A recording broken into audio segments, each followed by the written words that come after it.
지금 시각은 7시 20분입니다. KBS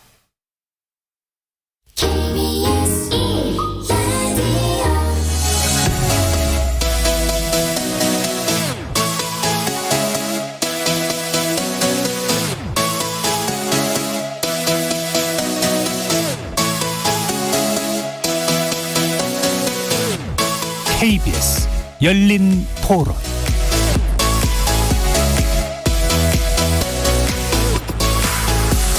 안녕하십니까. KBS 열린 토론 정준희입니다.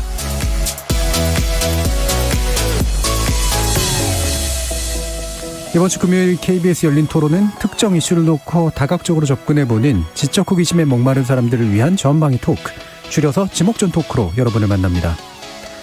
내일은 5월 15일 스승의 날이죠.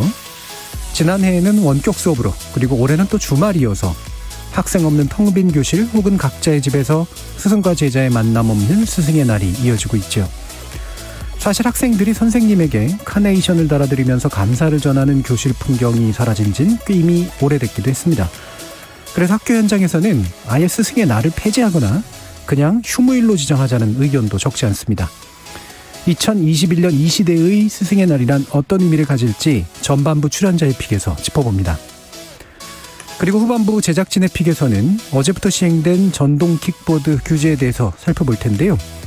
그동안 안전모도 착용하지 않은 채 차도 인도를 불문하고 달려서 도로 위 무법자, 킥란이라고 불릴 정도로 불만의 대상이 됐죠.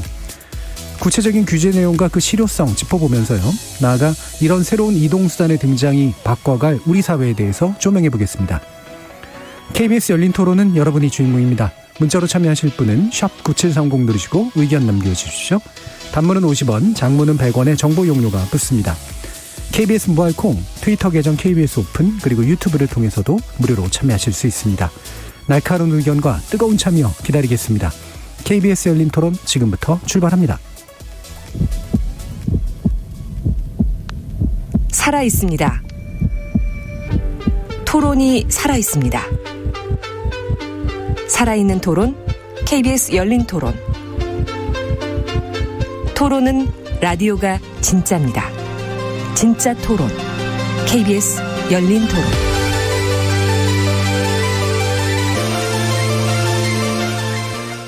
지목전 토크 함께해 주시는 분들 소개해드리겠습니다. 나라를 걱정하는 과학자 이종필 건국대 교수 나오셨습니다. 안녕하세요. 이종필입니다.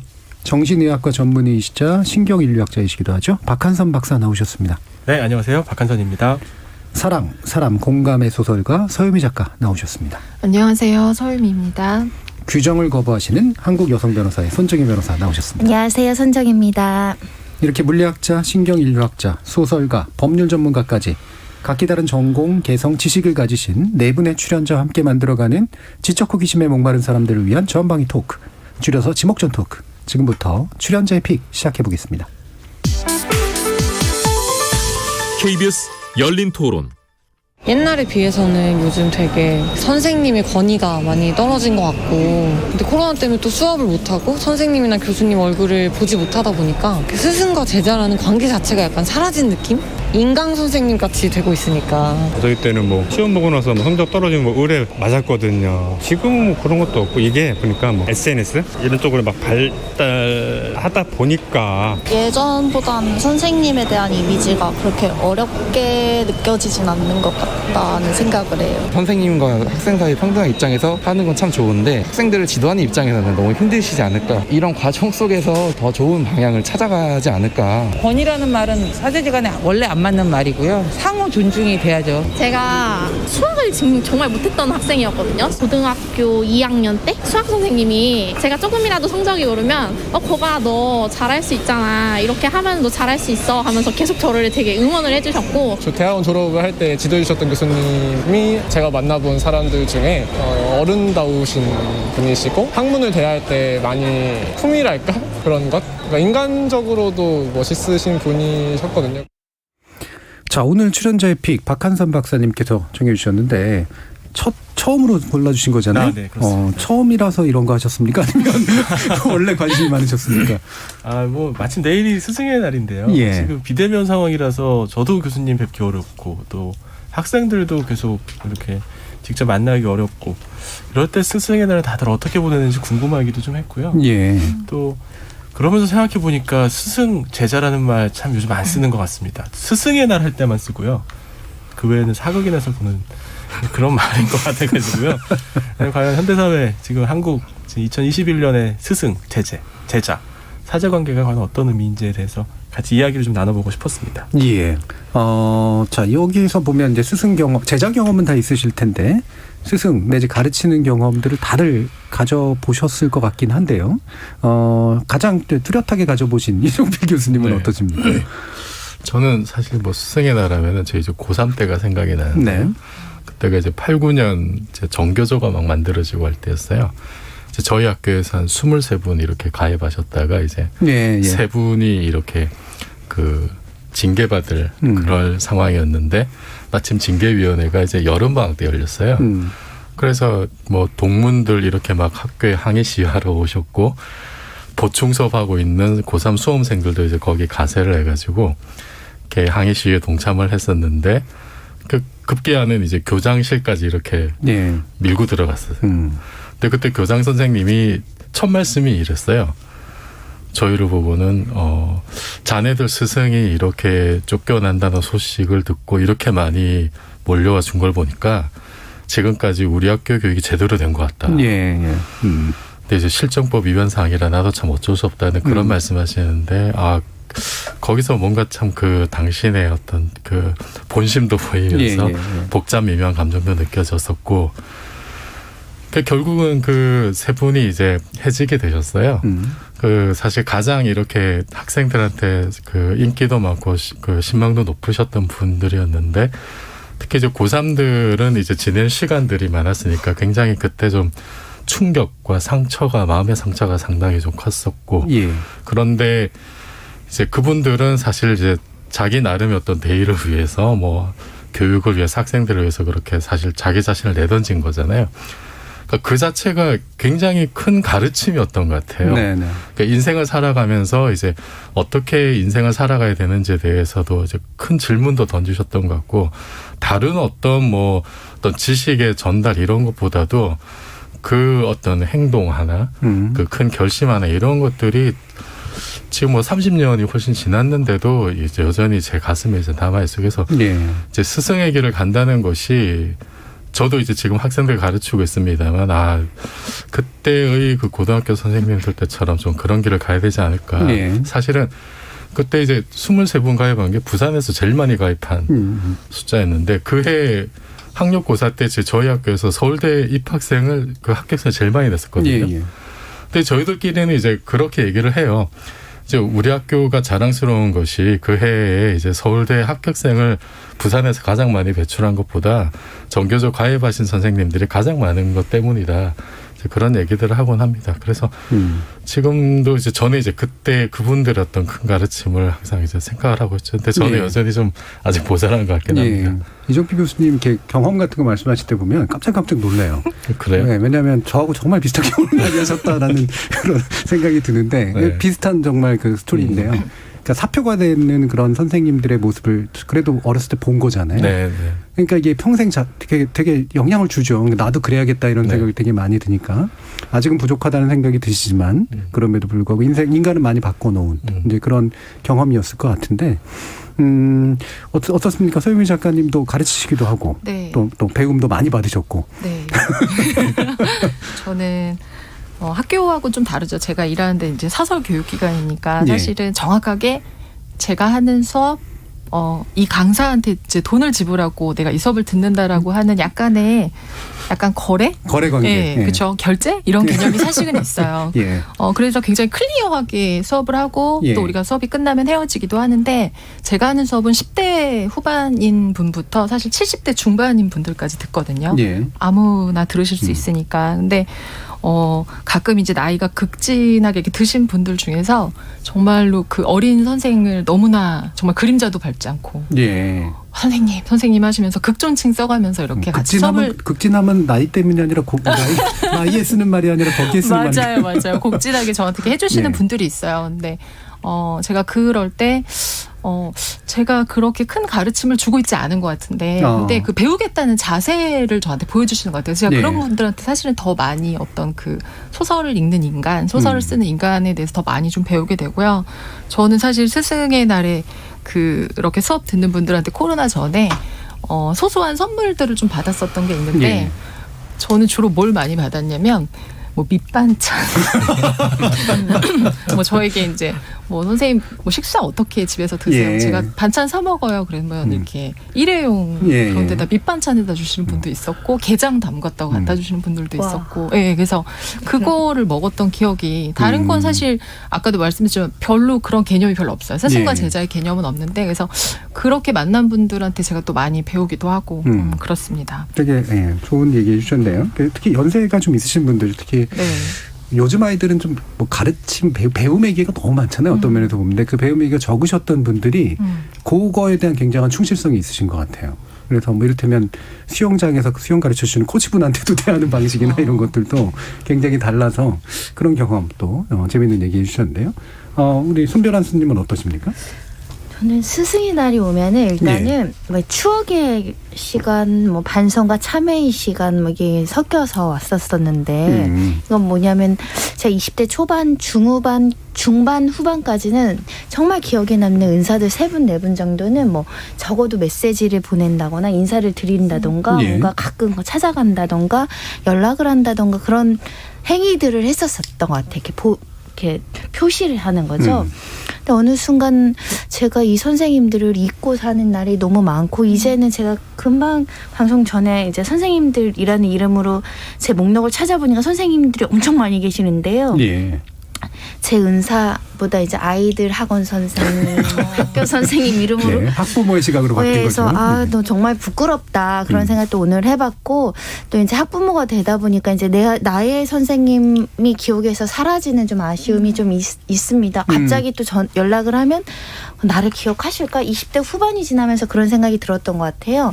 이분들의 기억력도 한정적이라서 매일 새로운 제자들이 나오는데 나를 잊으셨겠지 이제는. 그래서 이제 서서히 못 찾아갔던 기억도 있어서, 혹시라도 방송을 들으시는 저희 모교 선생님들이 계시다면 감사했습니다. 찾아뵙고 싶은데 지금 용기가 없어서 또 연락 못하는 것도 있어요. 예.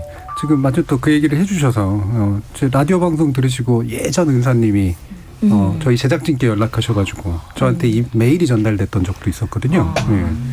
KBS 라디오가 힘이 있구나라고 하는 그런 생각을 좀 잠시도 해봤는데, 자, 근데 2536님 같은 경우는 아이들도 공교육 선생님보다 학원 선생님 학습적, 정서적으로 더 신뢰합니다, 이런 얘기를 해주신 걸 보면, 이 스승의 날이라고 하는 컨셉이 주로 공교육 위주로 진행되지만 이미 이제 상당 부분 사교육에서 진행되는 스승제자 관계가 훨씬 더 차라리 한편으로는 깔끔하고 한편으로는 더 뭔가 친밀한 이런 것들이 이제 분명히 있는 것 같거든요.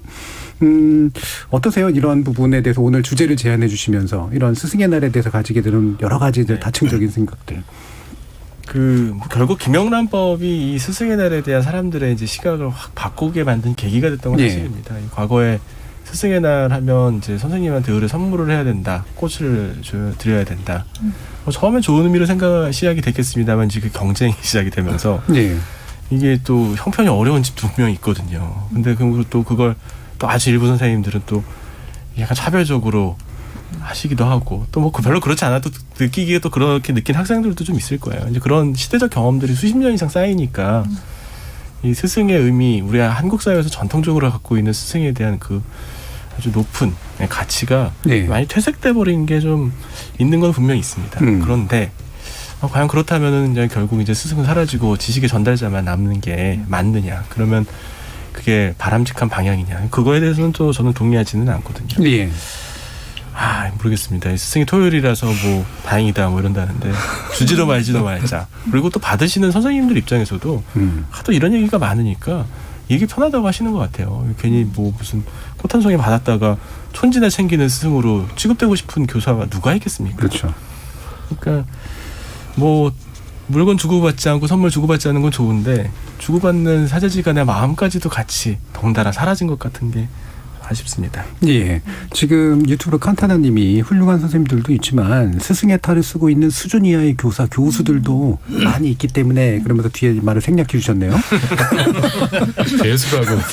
근데 저는 김영란법이 예. 오히려 스승들에 대한 신뢰를 좀 공고해준 측면이 있는 것 오히려. 같아요. 왜냐하면 처음에는 엄마들이 김영란법 초기에는 진짜 아무도 안 해? 이런 분위기가 네. 있었어요. 몰래 몰래들 하겠지. 어떻게 그렇게 갑자기 하던 거를 안 하겠어. 꼭 몰래 하는 사람들이 문제야. 나 가만히 있어도 되나 이런 의구심들이 좀 있었는데 몇 년 정착이 되니까 당연히 아무것도 안 하는 거다. 당연히 학교 상담 갈 때도 음료수 하나 들고 네. 가면 안 된다. 이게 이제 정착이 돼서 적어도 이 김영란법의 적용을 받는 사람들은 과거의 부끄러운 촌지 문화는 이제 사라져서 서로 떳떳한 거죠. 네. 주는 사람 받는 사람이 이제 투명해졌다라고 생각하니까 그거에 대한 어떤 불신은 좀 사라진 것 같아서 그거에 대해서는 김영란법 너무 땡큐라고 생각하는 게 예전에 김영란법 없기 전에 촌지 근절 막 캠페인 포스터가 붙였었어요. 막 영상도 돌아다녔고.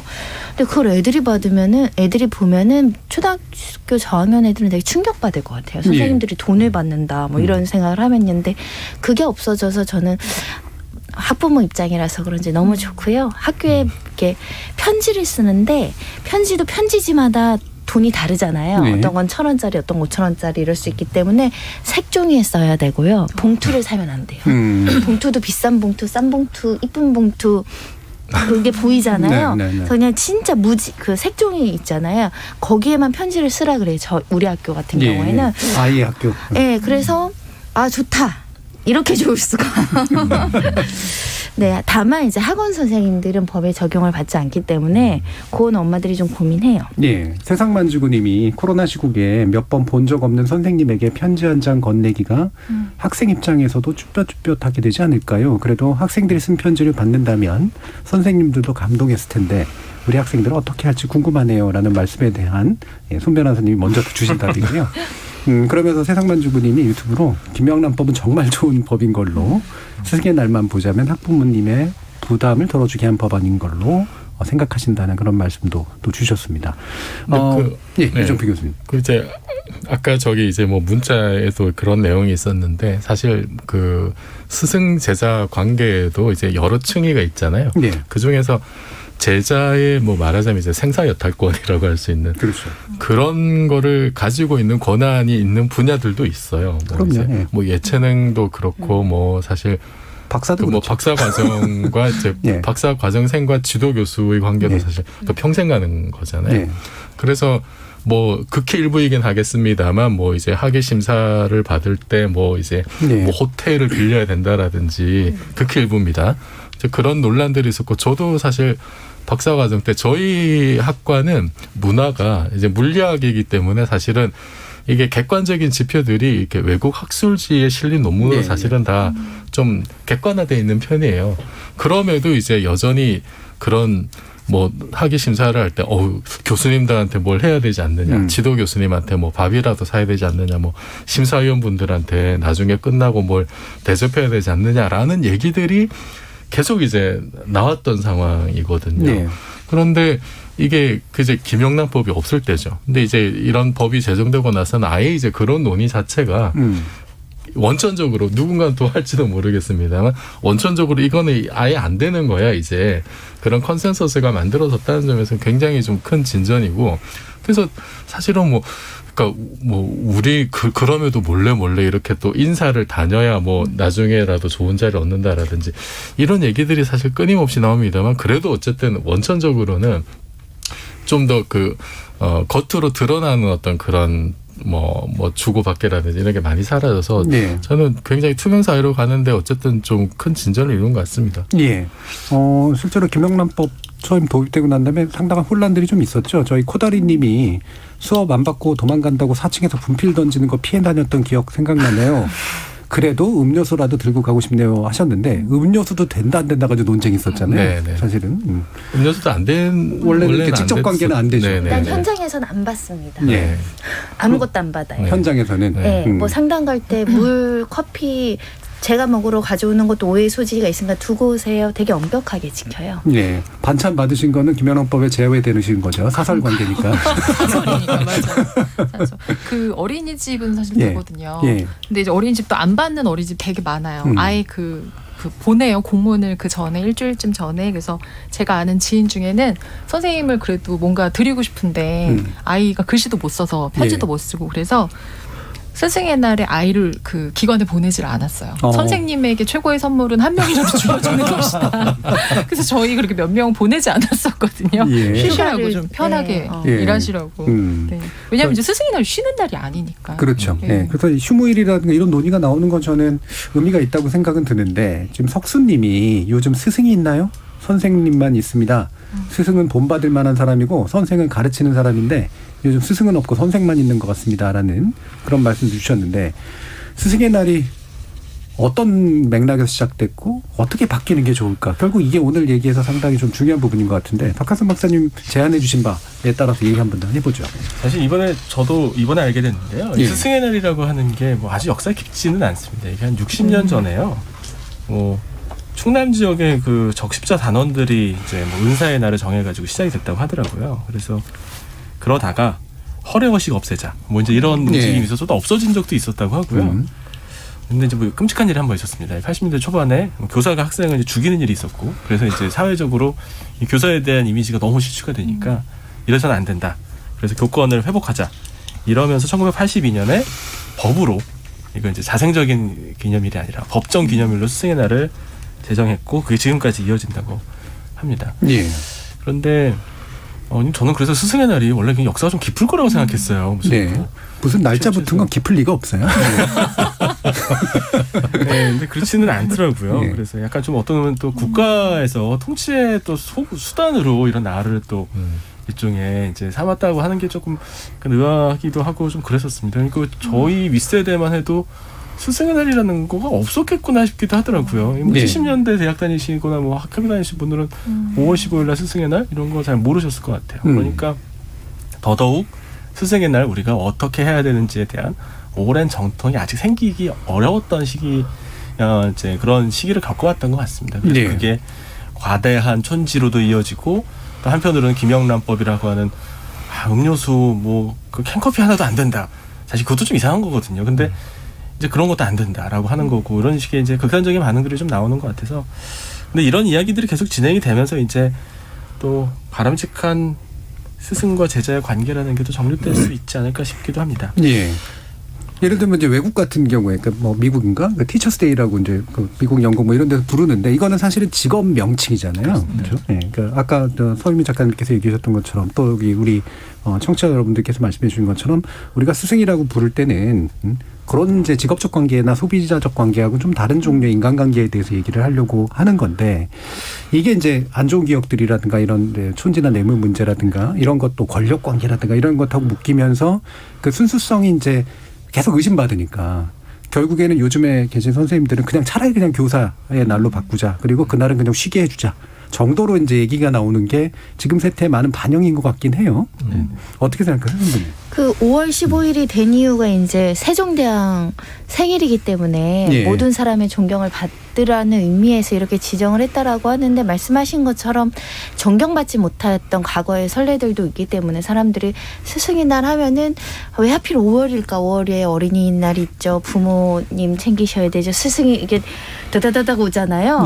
그래서 좀 과거에는 막 거기에 대해 굉장히 선물에 대한 고민까지 있으니까 좀 힘들었던 측면도 있었던 것 같아요. 5월달이 굉장히 힘들죠. 네, 그래서 실제 그래서 전국 중등교사 노동조합이 교사의 날로 해달라, 그냥 아예 좀 한정적으로 해달라. 그리고 일선 학교에서는 코로나 전에는 제 기억에는 아예 학교 자체 휴무일로 정했던 기억이 되게 많아요. 15일은 요번에는 주말이지만 그냥 휴교일 했던 걸로 생각이 드는데, 근데 저는 이거를 아예 없애거나 이러기보단 그래도 저처럼 과거를 한번 돌아보고 나에겐 어떤 스승이 있었느냐 이렇게 떠올리는 계기도 되고, 또 어떨 때는 되게 속상하게 했거나 막 애들 차별하고 안 좋은 선생님 분명히 있었고 싶거든요.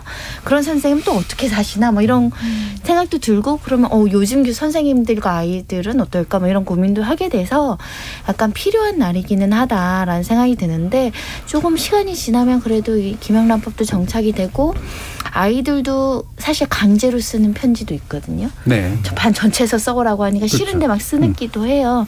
그래도 그렇게 강제로 쓰면서 이런 스승의 날이 의미는 뭐지? 그런 교육적 효과는 있는 것 같아요. 네, 제가 고등학교 때 그 스승의 날마다 이제 그 글 잘 쓰는 애들한테 이제 시 같은 거 써가지고 읽게 하고 그랬거든요. 제가 그 중에 한 명이 됐었었는데 잘 쓰셨다고 정말 고민했었어요. 네, 되게 그러니까 이거를 본심을 써야 되나 안 외워야 되나 이런 거 가지고 굉장히 고민해서 상당히 괴로웠던 이제 그런 기억이 나요. 그래서 제일 좋아하는 선생님만 생각하고 쓰긴 했었거든요.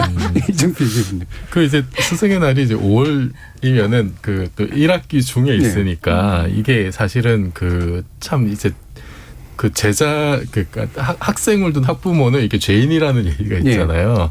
그래서 선생님들도 사실은 이게 부담스러우니까 아예 그냥 뭐 할 거면 2월로 옮겨서 학사 일정이 다 끝난 다음에 이제 사후적으로 감사를 표하는 그러면은 어떤 그 실제 뭐 이제 학교 생활에서의 어떤 그 여러 가지 뭐 거래라든지 그렇죠. 이제 이런 의혹이 많이 줄어드니까 그런 얘기들이 나왔던 것 같고 저는 조금 이제 근본적으로 그 스승이 없고 선생만 있다는 이제 그 얘기도 있었는데 사실 그 우리나라의 교육이 뭐 요즘 많이 좋아지긴 했습니다만 여전히 이제 그냥 단순한 지식의 전달에만 좀 이렇게 많이 치중해 온 게 아닌가 생각이 들어요. 그 일본의 이제 다사카 히로시라는 교수가 슈퍼 제너럴리스트라는 책에서 이제 이런 말을 했던데 지성의 본질은 지식이 아니라 지혜이다. 지식은 그냥 이렇게 뭐 책으로도 배울 수 있고 아니면 요즘 같으면 그냥 인터넷이나 뭐 너튜브나 이런 걸로 사실 훨씬 더 많은 지식을 배울 수 있는데 지혜라고 하는 것은 그렇게 단편적인 지식들을 총합을 해서 새로운 어떤 그 정보를 만들어내는 통찰력에 가까운 거거든요. 근데 그것은 책을 보거나 이렇게 뭐 영상으로만 배울 수 없는 어떤 그런 한계가 있는 정말로 그 경험과 어떤 뭐 연륜과 그런 것이 쌓여 있는 어떤 그 사람에게서 직접 이렇게 전수가 될 가능성이 많기 때문에 그 우리 교육이 사실은 이제 그런 쪽으로 좀 가야 되지 않겠는가. 그 사실 우리나라의 학교 선생님들이 세계 최고 수준이거든요. 세계 최고 수준이고 사실 코로나 팬데믹 때도 교육부에서 좀 다소 무리하게 이렇게 어떤 정책을 하라고 해도 그걸 꾸역꾸역 다 해내고 또 어떤 분들은 한 걸음 더 나가서 새로운 걸 만들어내기도 하고 그래서 저는 이렇게 뛰어난 선생님들이 좀 더 이렇게 자기의 어떤 그런 창의력과 능력을 자율적으로 발휘할 수 있는 어떤 그런 교육 환경을 만들어 주는 것이 좀 좋지 않느냐. 단순한 어떤 지식의 전달자보다. 그렇죠.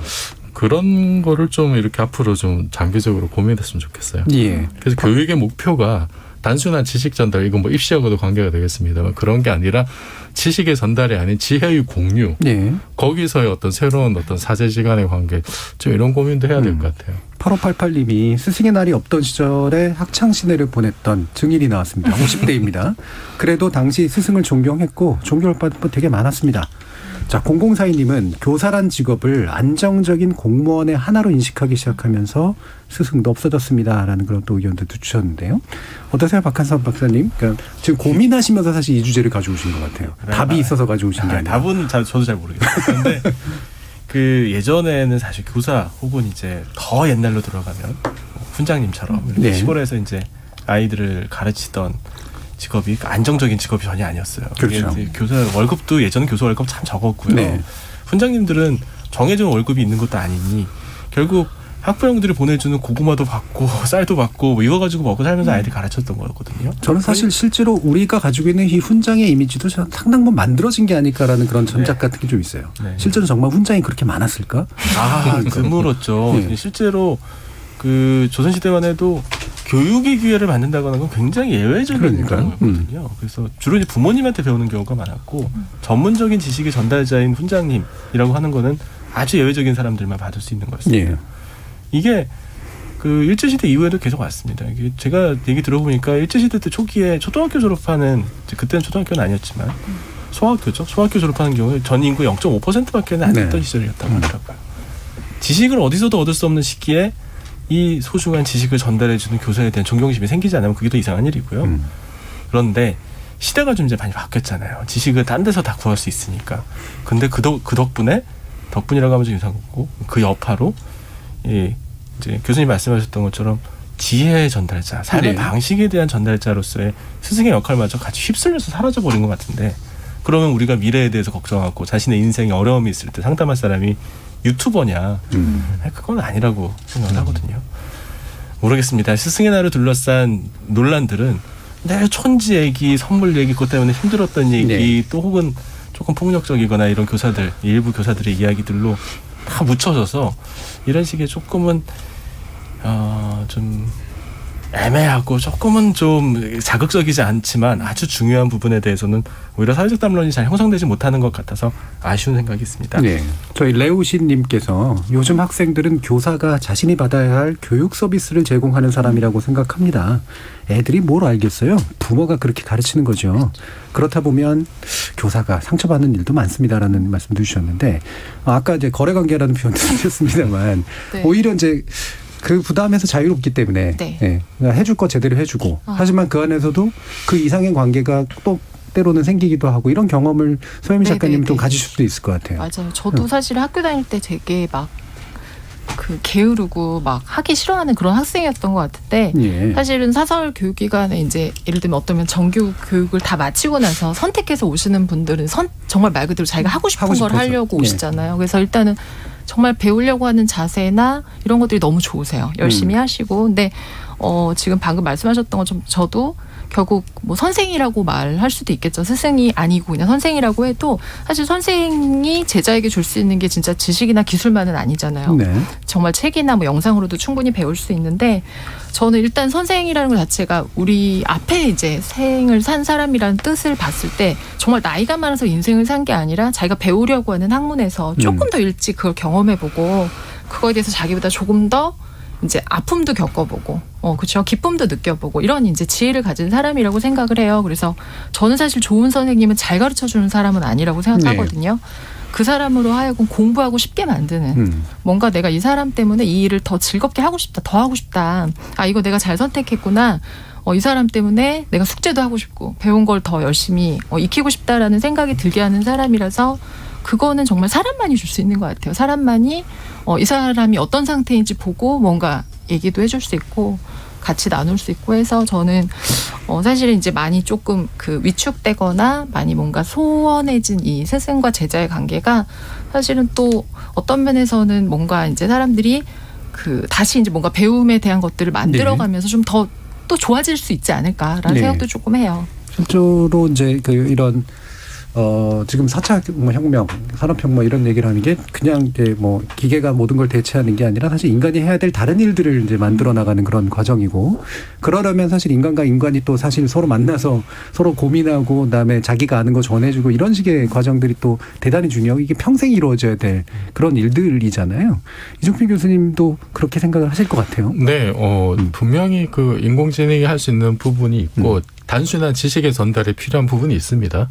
그것이 또 쌓여야 새로운 지혜가 생길 토대가 되니까요. 그거는 기계에 맡겨도 되는데 이제 그걸로 다 모든 일을 교육의 끝이라고 생각하면 안 될 것 같고 저 같은 경우도 학교에서 가르치기도 하지만 이렇게 그냥 사설적으로 예전에는 한번 그 과학책 읽는 독서 모임에서 그분들이 그냥 전공자도 당연히 아닌데 수학으로 뭐 일반 상대성 이론의 방정식을 이해하고 싶다고 저한테 의뢰를 한 적이 있어요. 그래서 제가 1년 동안 그 고등학교 미적분부터 이제 강의를 한 적이 있어요. 12달 동안. 근데 그분들은 정말로 배울 의지가 상당히 많았던 분이어서 이제 학교에서 그냥 이렇게 루틴하게 수업 듣는 학생들의 그 분위기하고는 또 다른 분위기더라고요. 저보다 나이 많으신 분들도 많고. 의지 없이 그거 어떻게 합니까? 그러니까 정말 참 말도 안 되는 일이 그게 벌써 10년도 더 된 일이거든요. 근데 그런 수요들이 굉장히 많아요. 굉장히 많은데 그것이 그런 수요를 과연 이런 뭐 지금 적어도 지금까지 어떤 기술이나 뭐 유튜브나 이런 걸로 완전히 다 채워줄 수는 없다. 그래서 이거는 사실 공적 영역에서 배제된 어떤 그런 수요이고 그리고 앞으로의 시대는 정말 평생 내가 배움의 어떤 목마른 부분이 있으면 그거를 채워나가려고 하는 욕구들이 많아지는 시대인데 이거를 어떻게 좀 좀 더 제도권이 이제 포괄적으로 이렇게 체계적으로 이렇게 받아안을 거냐. 그것이 어떤 뭐 대학이라든지 어떤 좀 새로운 공적 영역의 확대 이런 거를 좀 고민해야 될 것 같습니다. 예. 그러니까 기존의 보통 교육이라고 하니까 근대화 이후의 교육이라고 하는 건 사실은 결국은 학위, 평가, 그러니까 성적이잖아요. 그래서 뭐 초등학교, 중등학교, 고등학교 자격 주고 대학 자격 주고 학위 주고 그다음에 이를테면 변호사가 되는 그런 자격증을 만들고 시험 보게 해주고 이런 것들의 구조 안에 이제 뭐 고대적인 어떤 스승의 이미지 이런 게 좀 중첩되어 있는 방식이라고 보는데 지금은 어떤 면에서 보면 이제 분리될 수 있는 것 같아요. 그래서 차라리 기능적 관계와 그다음에 정말 인간적 관계라고 하는 거 이런 것들을 어떻게 새로 개척해 나갈까, 새로 분리해 나갈까 이런 생각들을 해보거든요. 손 변호사님은 뭐 이 둘 다 이제 걸쳐 있을 텐데. 선생님, 교사가 너무너무 중요한 사람이 네. 그런 만큼 존경도 많이 받아야 되고 우리 사회에서 지원도 많이 해줘야 될 거라고 생각을 많이 하는 게 사실은 우리가 되게 수많은 직업이 있지만 인간을 변화시키고 인간을 좀 다른 방향으로 설정할 네. 수 있는 힘이 있는 직업은 그렇게 많지 않아요. 그건 엄청난 직업이죠. 제가 상대하는 사람들은 다 어른이고 다 머리가 이걸 두껍다고 해야 되나 안 바뀌는 사람이죠. 보통 굽다 그러죠. 네, 두꺼운 건 저도 많은 선생님들한테 영향을 받았고 예. 그래서 나는 정말 일선에서 초, 중, 고 선생님들이 정말 최전선에서 우리 아이들의 인성이나 이런 거에 굉장히 중요한 사람이 돼야 된다고 생각을 해요. 제가 선생님 생각하면 생각나는 게 선생 김봉두인데 예. 이게 개봉했을 때 봤는데 너무 재미없게 봤어요. 좀 유치하다 싶기까지 했어요. 또 작년인가 재작년에서 다시 봤는데 그 TV에서 우연히 틀어주는 걸 보고요. 네. 꺼이 너무 많이 울었던 것 같아요. 막 입장이 장면마다 막 너무 감동이 거기에 모든 문제가 나옵니다. 체벌 문제, 초음지 문제, 학교 풍경 예. 문제, 뭐 부의 격차, 또 막 소외된 아이의 문제, 한부모 가정 문제 꺼이 울었던 기억이 있어서 아직은 그래도 우리 사회에서 일선에서 아이들에게 어떤 정서를 심어주고 평등의 가치라든가 인간성이라든가 이런 철학을 심어줄 사람은 엄마 아빠들 너무 바쁘잖아요. 예. 맨날 공부해라 숙제하라 하니까 애들이랑 그런 또 정서적 소통이 제한적일 수 있는데 그래서 저는 사실은 많은 사람들이 선생님들한테 관심 많이 가져주셨으면 좋겠는데 저는 감히 선생님한테 정말 중요한 거 아니면은 문자나 카톡 보내지 않거든요. 예. 요즘 선생님들이 너무 불쌍한 게 제 표현이 적절할지 모르겠는데 이렇게 유리 어항에 담임 선생님들이 계세요. 보이는 거죠, 계속. 엄마들이 실시간 너무 관심이 많고 아이 하나 잘 키우려고 일 다 그만두고 애들만 쫓아다 보니까 오늘 담임 선생님이 뭐 했는지 무슨 말 했는지가 그러니까 선생님들이 재량도 없어지고 무서워가지고 누구를 혼내지도 못할 것 같고 뭐 얘한테 가르치려고 뭘 빗대서 얘기를 해도 막 곡해될 여지가 있고 막 그러니까 사실은 좀 삭막해진 측면도 있거든요. 예. 뭐 당연히 체벌권이나 이런 것들 다 어떻게 보면 수치화돼서 없어지고 있고 막 그래서 그럼에도 불구하고 우리 선생님들의 자리는 공고하게 뭔가 지켜져야 된다. 그래서 그런 생각 많이 해요 요즘에. 너무 선생님들이 물론 선생님들 때문에 상처받는 아이들도 많지만 선생님들이 부모님들한테 받는 상처가 더 많으신 것 같아요. 그런 부분이 있죠. K8153-6253님이 초등학교 4학년 담임이셨던 김상태 선생님이 생각나네요. 졸업 후 몇 년 동안은 찾아뵈었었는데 삶에 지쳐 너무나 오랫동안 못 뵀네요. 라고 말씀 주셨고요. 제가 방송을 이용해서 선생님 성함도 알려드렸습니다. 7865님은 60대입니다. 국민학교 5학년 겨울방학 때 친구 아버지가 임시개설한 서당에서 천자문 배우고 시루떡으로 책거리 했던 기억이 떠오릅니다. 오래전 고인이 된 친구의 아버지가 보고 싶습니다라는 또 말씀도 주셨네요.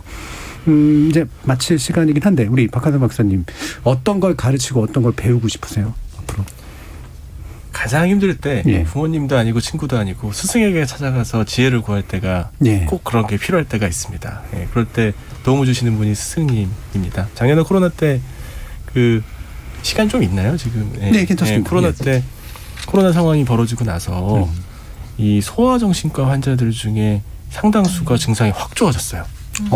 집에 있으니까 부모님하고 보내는 시간이 많아진 겁니다. 고소득층에서만 그런 일이 일어났습니다. 그렇죠. 아이를 돌볼 수 있는 여건이 되는 경우, 저소득층에서 아동 학대, 질병 악화, 뭐 증상 악화 이런 것들이 많이 일어났어요. 지금 대한민국의 초등학교, 중학교, 고등학교 교사들은 상당수 아이를 잘 돌보지 못하는 부모님의 역할도 일부분 대신하고 있어요. 아이의 질병, 증상, 정신적인 문제, 가정 내 갈등 같은 걸 다 캐치하고 찾아내고 계시거든요. 스승에 대한 사회적인 안 좋은 그런 이미지가 분명히 있는 건 사실이에요. 근데 내 스승의 날인데 저희는 묵묵히 아이들을 위해 가지고 헌신적으로 노력하시는 스승이 많으신 것 같고요. 이런 말 하니까 저도 좀 한번 찾아뵈야 될 것 같습니다. 예전에 기억나는 스승님 찾아가서 이제는 괜찮죠? 김영란법 괜찮겠죠? 한참 지났습니까? 졸업생 괜찮죠? 괜찮습니까? 예, 인사드리러 가야 될 것 같습니다. 예, 저희 4516님이 선생님도 사람이시라 왜 나쁜 분이 안 계시겠습니까? 그렇지만 이 세상에 훌륭한 선생님 많았어요. 어릴 적 우리 스승님들 다 그리워요. 존경합니다라는 말씀도 주셨습니다. 자, 지목전 제작진의 픽은 출연진의 픽이 출연자의 픽이죠. 이것은 여기서 마무리하겠습니다. 여러분께서는 KBS 열린 토론과 함께하고 계십니다. 토론이 세상을 바꿀 수는 없습니다. 하지만 토론 없이 바꿀 수 있는 세상은 어디에도 없습니다.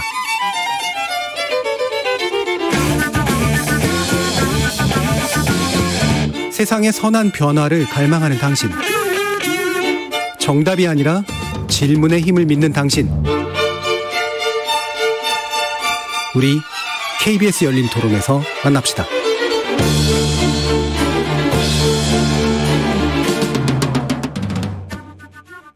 근데 이거는 전동 킥보드라서 발도 안 쓰고 그냥 스위치 하나로 그냥 빠르게 쓱 가니까 편하면서 자전거나 이런 것보다 확실히 스피드가 훨씬 빨라서 좋고요. 초등학생 애들도 타는 걸 많이 봐가지고 이건 좀 위험하겠다 싶기도 하고, 그리고 이게 같이 타는 경우도 엄청 많거든요. 커플끼리도 많고 부딪히거나 그러면 이 속도가 너무 빨라가지고 엄청 크게 다치거든요.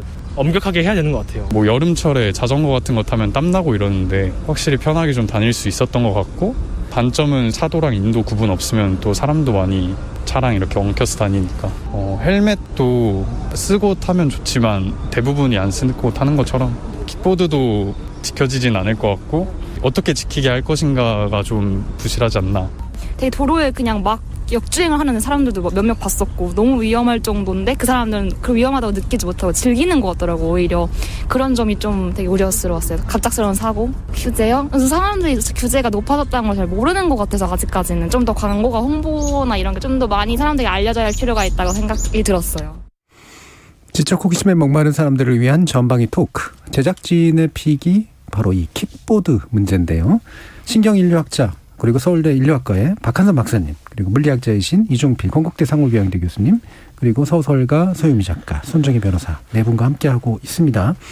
전동 킥보드 써보신 분들 있으세요? 저는 써봤습니다. 써보신 거 아니에요? 싱싱 많이 타고 다녔고요. 예. 정말 신나는데요. 예. 그래서 제가 싱싱이? 싱싱 제가 이제 싱싱 이런 데 많이 타서 진짜 신나거든요. 근데 이게 제가 박사 이제 딱 통과 딱 했을 때입니다. 예. 기분이 약간 업돼가지고 붕붕 떠다니던 와중에 킥보드 타다가 다리에 이제 큰 상처가 나서 그 이후에는 진짜 안 타거든요. 그때도 전동 킥보드였어요? 네, 전동 킥보드였습니다. 전동 킥보드 얼마 전, 몇 년 전 얘기입니다. 몇 년 전 얘기인데 그때 이제 그 상처가 좀 났었죠. 이게 그때 이제 알았습니다. 이거 굉장히 위험하구나, 이게 자칫하면. 예. 나야 지금 제가 잘못해서 나만 다쳤지만 이게 뭐 다른 사람하고 부딪히거나 자동차에 부딪혔으면 어떻게 했을까 이런 생각은 듭니다. 편리한 건 분명히 편리합니다. 근데 위험한 거에 대해서도 진짜 위험합니다. 자칫하면 죽을 수도 있겠다 이런 생각이 좀 들었습니다. 저도 예전에 대학원 때 자전거 사고가 크게 난 적이 좀 있었는데 이게 사실 시속 그게 내리막길이어서 좀 위험하긴 했지만 시속 기껏해야 몇 킬로 안 되거든요. 사실은. 근데 그 기껏해야라고 하는 게 엄청나게 무서운 일이구나라고 하는 걸 그때 경험한 이후로 저는 전동 킥보드는 쳐다보지도 않거든요. 어떠세요, 이종필 교수님?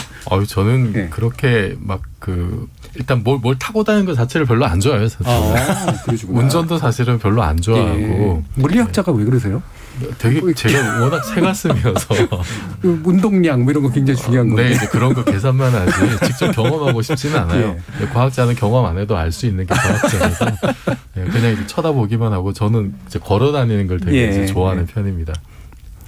그러면은 제가 뭐 남성분들만 여쭤봐서 죄송하긴 한데, 왜냐하면 상대적으로 아무래도 킥보드를 남성분들이 좋아하시니까.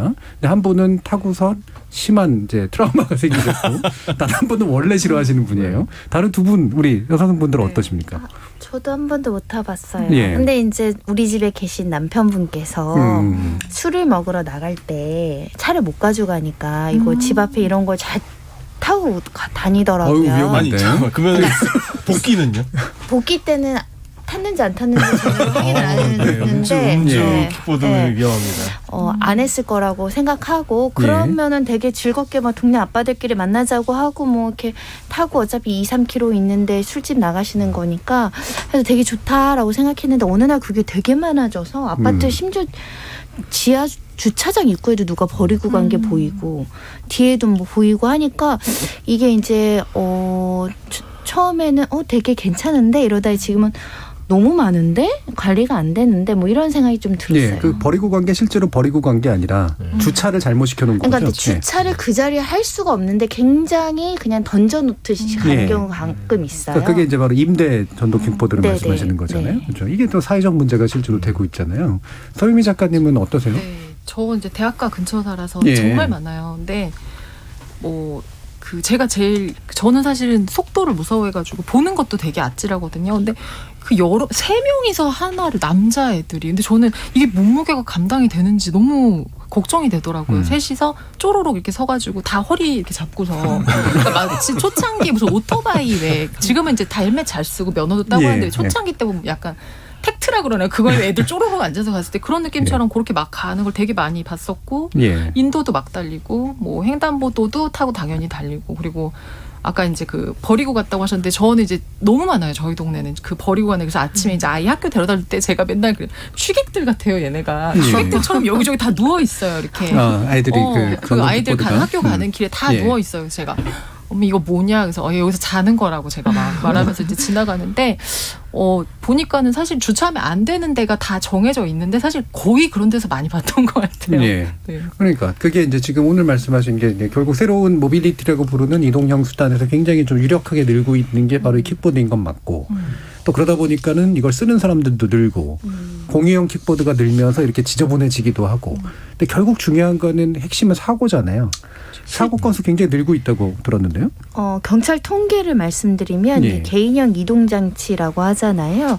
2018년에는 225건, 4명이 사망을 했는데 지난해는 897건, 10명 사망으로 이제 교통사고도 굉장히 늘고 있고 수치로는 거의 3배 가까이 늘고 있죠. 사망 숫자는 10명 가까이 사망이 됐다면 적지 않다. 더군다나 여기는 상해, 다친 사람 뺀 거거든요. 그렇게 생각하면 어마어마한 사고들이 발생하고 있다라고 보셔야 될 것 같습니다. 지금 8490님이 전동 킥보드 편리한 점도 많지만 사고 많은 거 사실입니다. 사망사고 비롯해 부상자가 많이 발생하고 있다고 들었습니다. 무엇보다 안전이 우선이라고 생각합니다. 안전모 착용뿐만 아니라 면허제도 시행해야 됩니다. 안전모는 지금 이제 규제 안으로 들어왔죠. 어제부터 일단 안전모를 쓰지 않는 경우에는 모두 다 이제 벌칙금이 이제 2만 원 나오게 되는 것이고요. 특히 아까 말씀하신 2명 이상 탑승하는 거 저는 타이타닉하고 갔는 연인도 봤어요. 이제 이렇게 되면은 벌칙금 4만 원이다. 그리고 이제 등화 장치 같은 것들을 미작동하면 만 원. 그러니까 어두운데 불 안 켜고 가는 거는 만 원이라고 말씀드릴 수 있고 가장 중요한 건 이제 중학생들 부모님께서는 절대 타시게 하면 안 되는 것이 일단 면허가 있어야 되는데요. 원동기 장치 자전거 면허라고 하잖아. 오토바이 면허를 해야 되는데 우리 법상은 만 16살 이상 취득 가능하니까 중학생들은 취득을 못하는 거죠. 가끔 초등학생, 중학생들도 타는데 그건 무면허 운전에 해당된다 이렇게 보셔야 될 것 같고요. 무면허 운전 시에는 10만 원의 범칙금이 부과가 됩니다. 이런 이제 다양한 이제 규정들이 생겨날 수밖에 없을 만큼 이제 이게 사회 안으로 이제 성큼 들어왔다라고 이제 볼 수가 있는데 박한선 박사님은 그런 경험을 일찍 또 하셨기 때문에 여러 가지 생각들이 좀 많으실 것 같아요. 이게 이제 뭐 규제라든가 이런 것들 만들 필요에 대해서도 동의하시는 부분도 있을 테고 지금 하지만 법만으로 또 안 되는 부분도 좀 있을 테고. 규제가 답은 아니라고 생각을 합니다. 뭐 새로운 이동 수단은 뭐 자전거도 그랬고 자동차도 그랬거든요. 그리고 지금 뭐 자동차 교통사고로 죽는 사람이 훨씬 많죠. 그렇다고 해서 자동차를 금지하자 이럴 수는 없는 일입니다. 이제 새로운 기술 혁신에 따라 가지고 다양한 탈 것이 나타날 거고요. 뭐 비행장치라고 나타나지 말란 법 없거든요. 그럼 또 초창기에 사고 많이 당했죠. 문제는 우리 사회가 이제 이것과 관련해 가지고 이제 사회적인 성숙된 에티켓을 만들 수 있는지 그게 조금 기다려야 되는데 어느 정도는 얘기를 좀 많이 좀 서로 해볼 수 있어야 되고 그래야 되는데 한쪽에서는 안전해야 되니까 무조건 처벌하고 법적으로 규제하고 못하게만 해야 된다 이렇게 나오고 한쪽에서는 왜 우리의 자유를 뺐느냐 자유롭게만 해달라 이렇게 얘기가 나오고선 그 평행선에 달리고 있으니까 이게 좀 그렇습니다. 왜 꼭 그렇게밖에 일을 진행할 수밖에 없을까? 이거 아까 변호사님 말씀하셨지만 실제로 이거 단속 누가 합니까? 이걸 뭐 경찰들에서 서 있으면서 이거 하나하나 잡으면서 네. 야, 너 전조등 안 켰으니까 10,000원. 이거 하나씩 할 수도 없고요. 결국 안전하게 타고 싶어하는 사람들은 멀리하게 되고 위험하게 타고 있던 사람들은 계속 개의치 않고 위험하게 타고 다닐 겁니다. 네. 그래서 좀 안타까운 부분이 있는데요. 대학생들이 많이 타고 다니는 건 어쩔 수 없는 부분이 있어요. 자기가 운전할 수도 없고요. 학교에서 학생들은 주차도 안 시켜주거든요. 그러니까 학교 올 방법도 없고. 자전거 타고 다니면 오르막길, 한국에 대학들 오르막길 많은데 그 오르막길 가기도 좀 어렵고 불가피한 면이 좀 있거든요. 다만 저는 이런 생각은 해본 적은 있습니다. 못하는 곳을 좀 정해놓으면 어떨까 하는 생각을 좀 해본 적은 있습니다. 캠퍼스 아니라면 괜찮지 않을까? 그건 분명히 가능할 것 같고요. 공원들도 괜찮을 것 같고요. 사람들 많고 막 종로 한복판 이런 데서는 킥보드를 타는 게 결국 인도 차도 왔다 갔다 하면서 이렇게 어지럽히면서 다니거든요. 이런 데서는 조금 제한하고 이런 식의 운영의 미를 좀 발휘했으면 좋겠다는 생각입니다. 예, 그러니까 킥보드를 탈 수 있는 공간과 그렇지 않은 공간은 이제 좀 분리해서 좀 적용을 하자라는 그런 아이디어를 내신 셈인데 저는 조금 이제 더 나아가서 사실 이렇게 이게 퍼스널 모빌리티라고 하죠. 조스 PM이라고 부르는데 이제 이런 형태의 이동 수단은 계속 이제 나올 수밖에 없을 것 같아요. 기술이 이제 계속 좋아지고 그리고 이게 라스트 마일이라고 이제 그런 표현도 쓰던데요. 그러니까 이런 거죠. 끝에서 요만큼 이동하는. 그러니까 대중교통이 사실 서울 시내도 되게 잘 돼 있습니다. 우리나라가 대중교통이 잘 돼 있지만은 대중교통이 끝난 시점에서 나의 최종 목적지까지는 또 이제 거리가 걸릴 수가 있거든요. 그게 이제 마을버스가 커버하는 경우도 있고 그런데 예를 들어서 학생들이 강의실까지 갈 때는 마을버스도 이제 커버가 안 되는 거죠. 그 개인의 목적에 따라서 대중교통이 끝나는 지점과 나의 최종 목적지를 이어주는 수단으로 사실은 그 퍼스널 모빌리티가 상당히 이제 그 각광을 받을 수밖에 없고 그리고 통계를 보니까 작년에 엄청 늘었더라고요. 코로나 때문에 사람들이 이렇게 밀집한 대중교통을 기피를 하고 근데 이제 자동차 타기는 좀 그렇고 그때는 이게 전동 킥보드가 굉장히 이제 좋은 대안이 되는 거죠. 그래서 그 수치적으로 봐도 이제 대중교통 이용률은 엄청나게 줄었는데 킥보드는 이제 뭐 한 200% 가까이 늘어나고 이제 그 서울시만 하더라도 3만 몇 개를 이제 늘어났더라고요. 그래서 저는 이거를 어떻게 그 전체적인 교통 체계 속에서 이제 포함을 시킬 거냐라는 대책을 지금 세워야 될 때고 뭐 단기적으로는 어렵겠습니다만 사실 우리나라는 대체로 보면은 자동차 위주의 어떤 그 도로 정책이 있잖아요. 요즘 들어서 보행자 우선의 여러 시책들을 뭐 내고 있습니다만 자전거만 하더라도 자전거 도로 설치 비율이 17.6%에 불과하다고 하고요. 그 중에서 자전거 보행자 겸용 도로가 대부분의 76% 정도 됩니다. 그러니까 이거는 인도 자전거 같이 쓰는 거죠. 그리고 여러분들 이제 시내 다녀보시면 아시겠지만 자전거 전용 도로라고 했는데 이게 끊긴 데가 되게 많아요. 위험하고. 자동차 택시가 놓여져 있는 경우도 그렇죠. 많고요. 그 사실은 지금 이제 아마 어제부터 새로 적용되는 법에 따르면은 이제 전동 킥보드가 인도는 못 다니게 돼 있고 그다음에 그 도로나 아니면 이제 자전거 전용 도로는 다닐 수 있게 돼 있는데 이참에 조금씩이라도 이렇게 자전거와 전동 킥보드 지금 속도가 시속 25km 제한돼 있는데 이제 그런 저속의 그 모빌리티들이 다닐 수 있는 그런 전용 도로를 좀 확충해 나가는 것이 또 그거를 기반으로 해서 새로운 어떤 교통 체계를 좀 한번 고민해 봐야 되지 않느냐. 지금은 또 환경 문제 때문에 사실은 이제 내연기관의 어떤 운영이나 이런 데 대해서도 지금 되게 고민이 많잖아요. 그래서 저는 지난 이제 서울시 선거 때 이제 어떤 후보가 뭐 21분 도시 이런 얘기를 했는데 그러니까 21분 안에 모든 생활의 기본적인 어떤 수요가 다 만족되는 그런 도시가 만들어지면은 이런 개인 모빌리티가 상당히 또 이제 유용한 어떤 생활 수단이 될 것 같거든요. 거기에 맞게 좀 이렇게 교통 체계를 조금씩이라도 바꿔나가는 노력을 해야 되고 이거는 시간이 많이 걸리기 때문에 지금 이렇게 막 헬멧 써라 뭘 해라 뭘 못한다라고 하는 거는 어쩔 수 없는 과도기적인 좀 좀 과도하게 피할 수 없는 어떤 좀 불편함이지 않을까 싶습니다. 그렇죠. 뭐 이런 게 다 이제 문화재치 현상 중에 좀 일부라고 볼 수 있는데, 이거를 포함해서 사실은 좀 문제가라고 생각하는 게 개인용 모빌리티 같은 경우에는 뭔가 좀 더 인프라도 갖추고 그다음에 규제도 적절히 마련하면서 기술도 키우고 산업도 키우고 이것도 가능할 것 같은데, 이 중에 하나가 이제 임대형이잖아요. 이게 좀 지나치게 우리 문화에 비해서 보면은 좀 이렇게 과하게 들어와서 이게 이제 망가뜨리고 있는 것들이 굉장히 많은 것 같아요. 아까 널브러져 있는 이제 이런 킥보드라든가, 이건 좀 특히나 비즈니스는 이제 좀 뭔가 이렇게 규제가 필요한 영역들이 분명히 있기 때문에, 지금 5164님이 지인 중에 한 사람이 식당에서 밥 먹고 나오는 길에 널브러진 킥보드에 발이 걸려서 부러졌습니다. 오른발 깁스하고 이를 갈고 있습니다. 발은 깁스하시고 이는 갈고 계신 분이 계시고요. 춘희님도 우리 동네에도 여기저기 많이 쓰러져 있어요 라고 얘기를 해주셨는데, 그 쓰러진 아이들을 많이 보고 계시는 서유미 작가님은 네. 요걸 포함해서 어떤 좀 문화적 변화와 그다음에 어떤 제도적 변화 이런 것들을 좀 생각해 보세요. 일단은 초창기에 자전거도 사실은 좀 비슷했던 것 같아요. 자전거도 막 아파트 같은 데 메워놓긴 하는데 그때도 막 옆에 쓰러져도 있고 사실은 헬멧도 잘 안 쓰고. 자전거가 만들어졌을 때 태어나셨나요? 아니요. 근데 사람들이 이제 자전거를 요즘은 사실 헬멧이나 예. 사실 굉장히 좀 정갈하게 타는 예, 편인데, 예전엔 처음에는 좀 자전거도 사고도 많고 저희 예. 신랑도 이제 자전거 사고 되게 크게 나서 어깨를 이제 여기를 쫙 다 꿰맨 적이 있거든요. 근데 킥보드도 사실 이제 이 전동 킥보드 좀 그런 상태인 것 같아요, 지금은. 그래서 사실 저는 그 널브러져는 게 왜 그런지 몰라서 저는 가다가 이게 전기가 꺼졌나? 저 별 생각을 다 했는데 그냥 자기가 앱을 그냥 종료하고 놓으면 그냥 거기서 이제 수거를 해가는 것이다라고 하더라고요. 근데 그 수거가 일단 굉장히 빨리 안 되는 거고, 그리고 사실은 그 전동 킥보드의 편리함에 어떻게 보면 끝판왕이 그건 것 같아요. 그냥 내가 필요한 데서 아무 데서나 타서 아무 데나 그냥 사실 어떻게 보면 놓고 그냥 가버리는 것.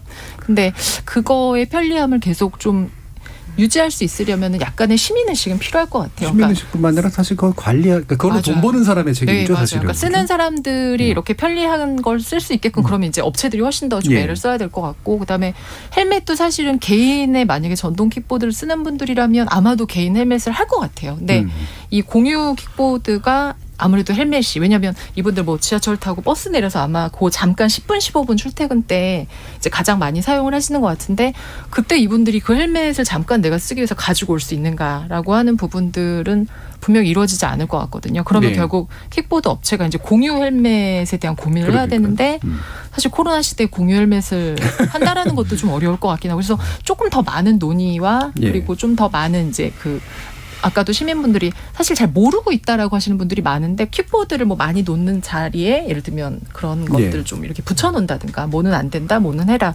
사실은 그게 그렇게 큰 효력이 없는 것 같아도 알고 안 하는 거하고 모르고 안 하는 거 좀 다른 것 같아요. 예. 이런 이제 뭔가 상업적인 자기가 돈을 벌기 위해서 하는 그런 데들은 우리 이제 공동체에 굉장히 부담을 주면 안 되잖아요. 부담 주면서 돈을 버는 거는 분명히 규제의 대상이 되는 거기 때문에.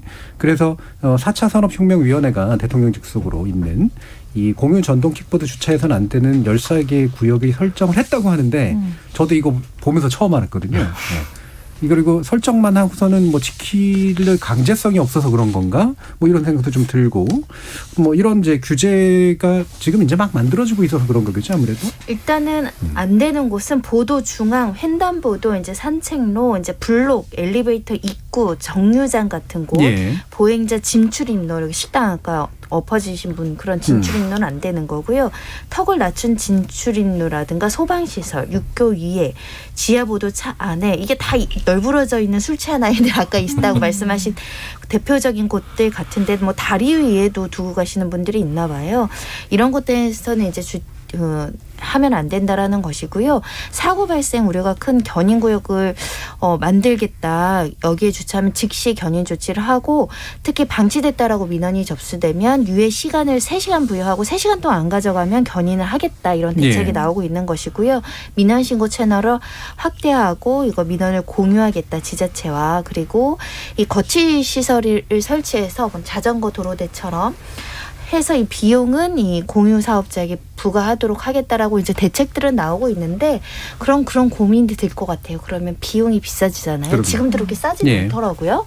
그럼 택시비랑 거의 비슷한 수준이면 또 누가 이용할까, 그런 고민은 들 것 같아요. 네. 지금 4196님이 소리 없이 뒤에서 갑자기 휙 하고 지나가기 때문에 위험합니다.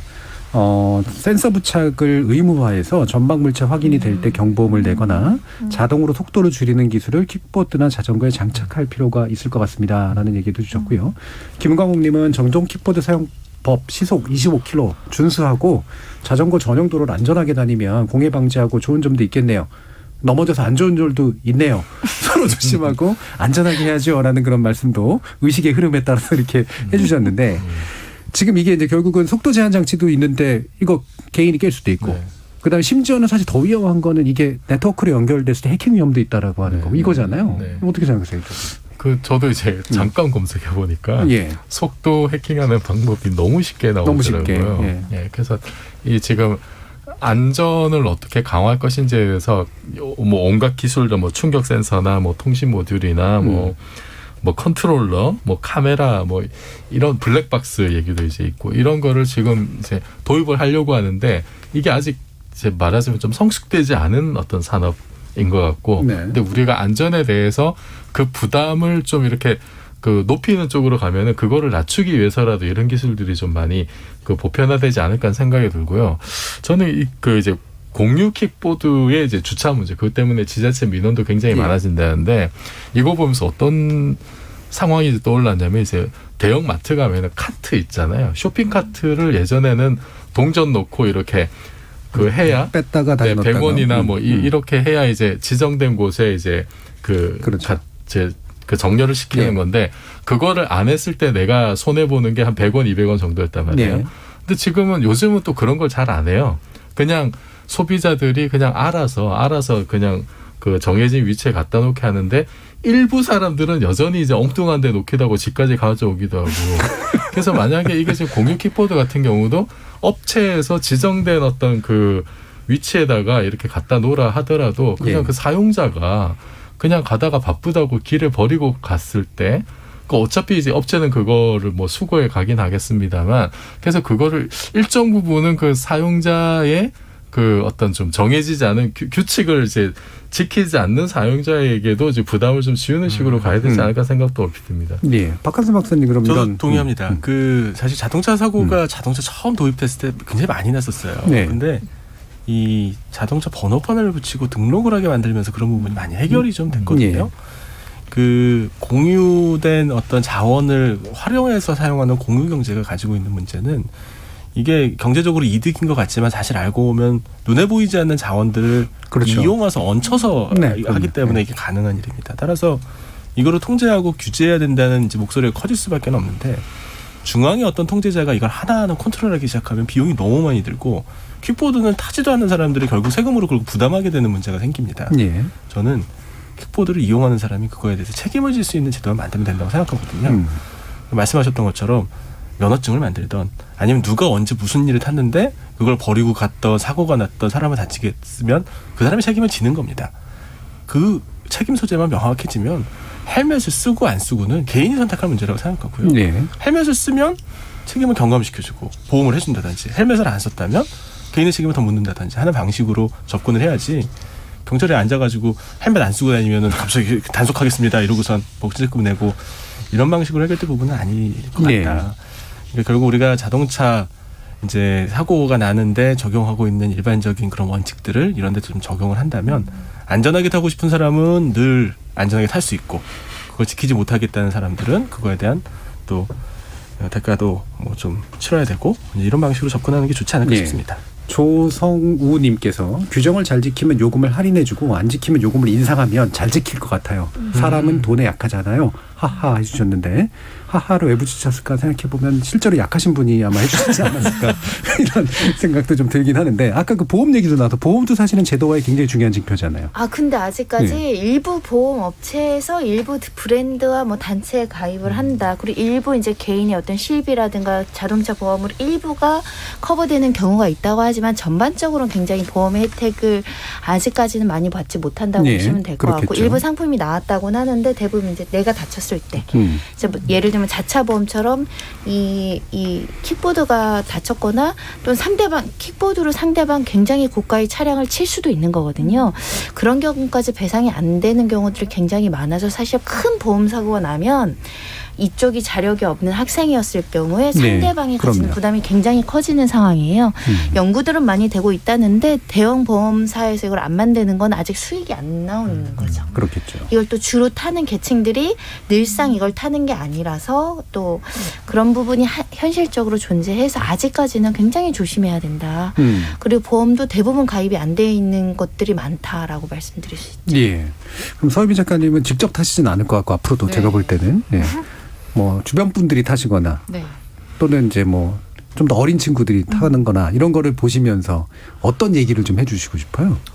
저희야 이제 전동 킥보드는 아니지만 음. 한 발? 뭐 이걸 타요. 근데 예. 정말 스피드를 즐겨요. 아이들 공원에서 탈 때 보면. 근데 아직은 다쳐본 적이 없으니까 사실 그렇죠. 잘 모르는데 저는 그런 것 같아요. 그러니까 한번 근데 아이랑 가면서 어떤 분이 이 전동 킥보드를 타고 가다가 차를 피하려다가 이렇게 미끄러지는 걸 한번 본 적이 있어요. 근데 아이 등교하는 길에 그 꼬마아이들이 다 조로록 서 있다가 보고 막 이거 다 놀랬었어요. 근데 놀랬겠죠. 예, 저는 조금 뭐라 그럴까요? 그 아이들이 갖는 그 어린 친구들이 갖는 뭐 물론 대학생들도 사실 사고 같은 게 나본 적이 없는 친구들 네, 대부분 그럼요. 어리다고 보는데 사고라거나 이런 것들이 얼마나 사람에게 많이 그 다칠 수 있고 위험한 건지를 사실 잘 모르거든요. 그래서 그걸 좀 저는 예를 들면 조금 뭐 캠페인 이렇게 뭐 우리 지하철에서 문비 네. 뭐 이런 것처럼 이걸 잘못했을 때 얼마큼 많이 다칠 수 있는지 좀 아이들 그냥 탁 넘어졌다 일어나는 줄 아는데 정말 뼈도 부러지고 뭐 어깨도 나가고 한다는 걸 좀 알았으면 좋겠어요. 예. 우리 이제 과학자는 경험하지 않아도 안다라고 하는 인식을 갖고 계시는 정배 교수님은 캠페인에 대해서 동의하세요? 저는 뭐 그런 것도 좀 많이 필요하다고 보고요. 사실은 그러니까 우리가 이제 코로나 때도 이제 마스크를 안 쓰면은 나에게도 위험하지만 다른 사람에게도 이제 해를 끼칠 수 있다라는 그런 공감대가 이제 확산이 좀 돼서 이렇게 마스크도 많이 쓰게 된 거잖아요. 저기 전동 킥보드도 마찬가지인 것 같아요. 그러니까 내가 편하자고 타는 거긴 하지만 잘못하면은 나도 크게 피해를 받을 수 있고 다른 사람에게도 이제 큰 피해를 끼칠 수 있으니까 좀 그런 새로운 문화를 어떻게 좀 만들어 나갈까. 그리고 네. 그것이 연착륙하기 위해서 필요한 어떤 제도 개선이라든지 그리고 지금은 제 생각에 어쨌든 좀 안전이 가장 중요한 것 같아요. 좀 약간 좀 이렇게 우악스럽더라도 이제 보험 같은 건 최소한의 수준에서라도 좀 이렇게 가입할 수 있는 제도적인 뒷받침이 좀 되면 어떨까 싶습니다. 왜 일반적으로 저 책 중에 넛지라는 책이 있었잖아요. 그러니까 우리 작은 어떤 그 뛰어난 아이디어를 통해서 사람이 자발적으로 뭔가 이렇게 쭉 바뀌게 만들어주는 좋은 어떤 해결책들 뭐 이런 걸 텐데 이게 사람들의 심리를 잘 좀 이해하고 해야 될 것 같아요. 캠페인이 됐건 뭐 어떤 규제나 제도가 됐건 간에. 박한선 박사님께서 혹시 제안해 주실 부분 있으세요? 운전면 예전에 안전벨트 자석벨트 우리 안 맸거든요. 예. 그거 매면 뭐 남자답지 않다. 맞죠. 예전에 그랬어. 아니 그런 게 있었어요. 예. 그 문화가 잘 안 바뀌었습니다. 예. 바뀌게 된 동기는 물론 단속도 열심히 하기도 하고 그랬는데요. 어느 순간 사람들이 이제 이게 자신의 안전에 굉장히 중요하다는 사실을 알게 되면서 좀씩 바뀌게 됐습니다. 그리고 그걸 매는 게 책임 있는 사람 같은 그런 느낌 같은 거 굉장히 네네. 좋죠. 예. 하지만 진짜 중요한 이유는 뭘까요? 삐삐삐. 네, 맞습니다. 네, 이 뭐 킥보드도요, 뭐 헬멧 안 쓰고 좀 위험하게 해도 되는데 맞아요. 그렇게 좀 삑삑삑삑 소리가 나게 만들면 주변 사람들도 계속 쳐다보고 그렇게 되거든요. 그렇게 되면 아마 행동을 바꾸는데 더 큰 도움이 될 거라고 생각합니다. 그런 게 되게 중요한 넛지인 것 같아요. 그렇죠? 예. 사람한테 약간의 불편을 주는데 그게 상당히 큰 전반적인 효과를 불러일으키는 그런 것들. 기술도 별로 어렵지 않을 테고요. 그죠? 자, 6326님께서 우리 동네 자전거 전용도로 돌다 보면 아무데나 세워놓은 것 보면 화가 치밉니다. 주차 단속부터 해야 됩니다라는 그런 말씀 주셨는데 주차 단속 요원도 참 쉽지는 않을 것 같습니다. 자, 오늘은 네 분의 전문가와 함께 2021년 스승의 날, 스승도 제자도 없는 시대, 그리고 도로 위의 무법자, 전동 킥보드 두 가지 주제를 가지고 다양한 의견 나눠봤습니다. 소설가 서유미 작가님, 그리고 손정혜 변호사님, 신경인류학자이신 박한선 박사님, 그리고 물리학자이신 이종필 교수님, 네 분 모두 수고하셨습니다. 감사합니다. 감사합니다. 네, 고맙습니다.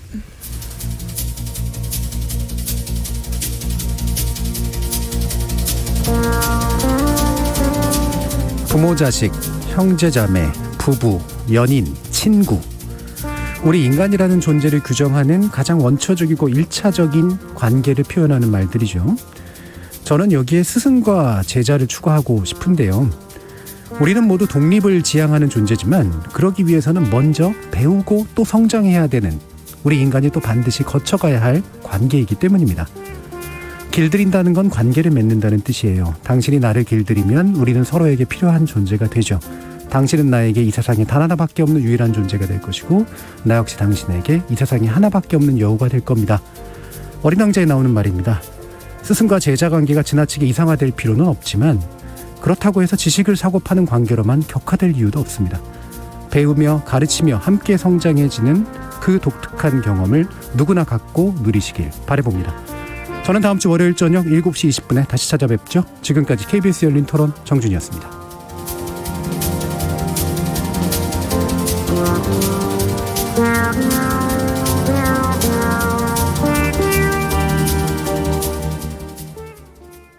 저는 김성환의 시사야 스포츠 조선의